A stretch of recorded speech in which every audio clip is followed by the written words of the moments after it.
On Kauai, it's not a rare occurrence to see 1 or 20 of these large containers near a harbor. Large shipping containers bring most of our food from the mainland, from produce to poultry and everything in between. A 2008 study by the Hawaii Department of Agriculture stated that 85 to 90% of Hawaii's food is imported from the continental U.S. If anything were to happen affecting this food supply, we wouldn't be able to get anything to eat. However, if that ever did occur, there is one man on Kauai named Mr. Giorgio DePaz who has a backup plan. First, I look into aquaculture, to grow fish, but it's too complicated. And then I came across aquaponics, and I said, wow, that's what I want to do, because you can grow plants and fish at the same time. Everything that we grow in the aquaponic system is edible. About 99% of the stuff that we grow is edible by humans. We also grow our own fish food, also for the chickens. So we're trying to be more self-sustainable. Mr. DePaz is in the minority of people who would be able to live off what they grow in their backyard.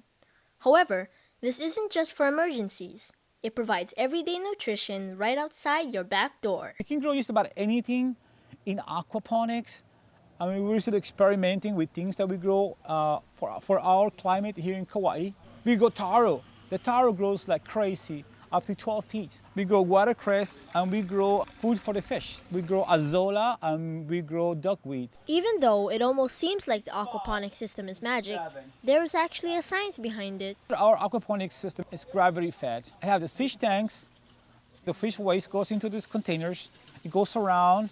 It's called a recirculating system. The plants absorb the nutrients from the water. It goes into a filtration system, which is, I also grow plants in there. And it goes into another filtration system, which uses cinder, which is a locally available material. And then it goes back into the fish tank. Having an aquaponics system means you can grow anything you want and it's readily available. You can grow herbs, you can grow anything you want, like greens, and it's right there. So it's readily available 24/7. Mr. DePaz doesn't only keep this knowledge for himself, he wants other people to be able to grow their knowledge as much as the 12-foot taro does. I teach a class at my house, my backyard. I call it backyard aquaponics. It's a small area. And we are growing so much in a very small area that aquaponics will be the way to grow food in the future for humanity. Aquaponics is a very simple way to grow a lot of food using very little resources. So I encourage people to really look into that, how they can benefit from doing aquaponics.